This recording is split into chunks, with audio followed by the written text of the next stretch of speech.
क्या करें क्या न करें, क्यों करें कैसे करें, ये नहीं दिया वो नहीं दिया, ऐसा जीवन क्यों दिया वैसा जीवन क्यों दिया, यही माता पिता क्यों दिए, गरीब घर में जन्म क्यों दिया। बहुत शिकायतें हैं व्यक्ति के जीवन में। आओ भगवान की कथा कहती है, आप अपने आप को जानते हुए, आध्यात्म को समझते हुए, धर्म पथ पर चलते हुए, संघर्ष करते हुए, बिना शिकायत के समर्पण के साथ जीवन को आगे बढ़ाइए। आपका जीवन सुंदर होगा, आपका जीवन श्रेष्ठ होगा। श्री कृष्ण आपकी सुनेंगे, श्री कृष्ण आपको समझेंगे, श्री कृष्ण आपके जीवन की यात्रा में आपके साथ खड़े रहेंगे। जैसे भगवान श्री कृष्ण द्वारिका में उन अष्टपट रानियों के साथ रहते हैं।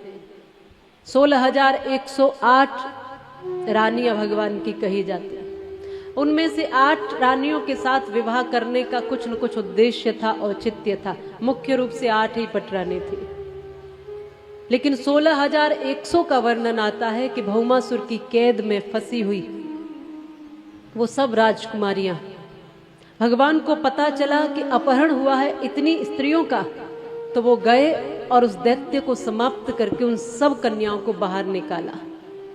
कहा अब तुम मुक्त हो, आजाद हो, अब तुम्हें किसी का डर नहीं है, भय नहीं है, खतरा नहीं है, अब तुम अपने अपने घर जा सकती हो। वो सब एक साथ कहने लगी, भगवान प्रभु द्वारिकाधीश आप किस घर की बात करते हो, हमारे पास कोई घर नहीं है केशव। हे द्वारिकाधीश हमारे पास कोई घर नहीं है। भगवान कहते हैं कि तुम्हारे माता पिता का घर होगा ना, तुम्हारा अपना स्थान होगा, जहां से ये दुष्ट अपहरण करके लाया था वो स्थान होगा।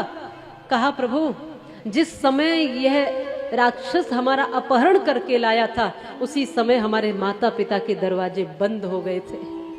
हमारे पास न घर है, न स्थान है, न नाम है, न पहचान है, नहीं है पिता का नाम। माता पिता के लिए हम मर चुके हैं, आज तक किसी ने खोजा हमें, आज तक किसी ने हमारा हाल जानने की कोशिश नहीं करी। वो ये मान के बैठ गए कि ये दैत्य बहुत प्रभावशाली है, इसके सामने गए तो हमारे राज्य समाप्त हो जाएंगे, इसके सामने गए तो हमारा नाम तक समाप्त हो जाएगा। तो वो अपने राज्य की, अपनी गरिमा को लिए बैठे हैं, अपने नाम को लिए बैठे हैं। उन्हें हमारे मान सम्मान की फिक्र नहीं। अगर फिक्र होती तो हमारी खोज करते, कभी तो पूछने आते, कभी तो कोई प्रयास करते, पर उन्होंने कभी प्रयास नहीं किया। वो बैठे अपने अपने राज्य में, अपने अपने महलों में। और क्योंकि उनका नाम बदनाम न हो जाए हमसे जुड़ करके, इसलिए मकान, घर, द्वार सब बंद हैं हमारे लिए। कोई पूछे भी तो वो कहते नहीं है कि वो हमारी बेटी होगी। इसलिए हे कृष्ण हमारे पास कोई स्थान नहीं है।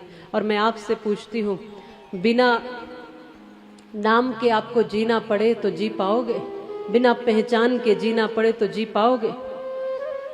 जीने के लिए कोई ना कोई पहचान आवश्यक है, कोई ना कोई आइडेंटिटी होती है। हम सबका कोई ना कोई परिचय होता है, कहाँ से है, क्या नाम है, क्या पिता का नाम है, क्या गांव है, क्या स्थान है, कोई ना कोई तो परिचय होता है ना। यहाँ से जब भी बाहर जाओगे, अरे यहाँ पर तुम आए हो, यहाँ पे तुम एक रूम भी लोगे तो तुम्हारा आधार चेक किया जाएगा। बताओ कोई आईडी तो दो, तुम हो कहाँ से भैया, ऐसे ही तो नहीं आ गए कहीं से भी। देश में भी तुम्हें पहचान की जरूरत पड़ती है।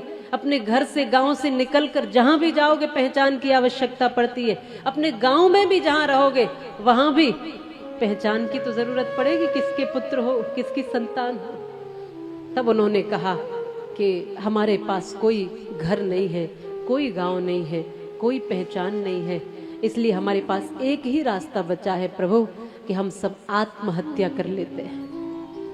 भगवान श्री कृष्ण ने उन सबको कहा, तुम सब चिंता मत करो, आप सब द्वारिका में निवास करो, मैं हूं तुम्हारा पति। कोई भी पूछे कौन हो तुम, जब भी पहचान की आवश्यकता पड़े तो कह देना हम द्वारिकाधीश भगवान श्री कृष्ण की पत्नी है, मुझे किसी से भय नहीं लगता। और भगवान श्री कृष्ण ने उन असहाय स्त्रियों को सम्मान दिया, स्थान दिया, नाम दिया, पहचान दी। स्त्री की तरफ को दृष्टि से देखना तो आसान है, पर स्त्री को सम्मान देना ये कोई सीखे तो कृष्ण से सीखे। उन स्त्रियों को जिनका अपना कोई नहीं है, उन स्त्रियों को जिन्होंने पैदा किया उन्होंने छोड़ दिया, पैदा करने वाले माता पिता ने जिनका साथ छोड़ दिया, उनका साथ भगवान श्री कृष्ण ने निभाया है। कोई स्त्रियों का सम्मान करना सीखे तो कृष्ण से सीखे।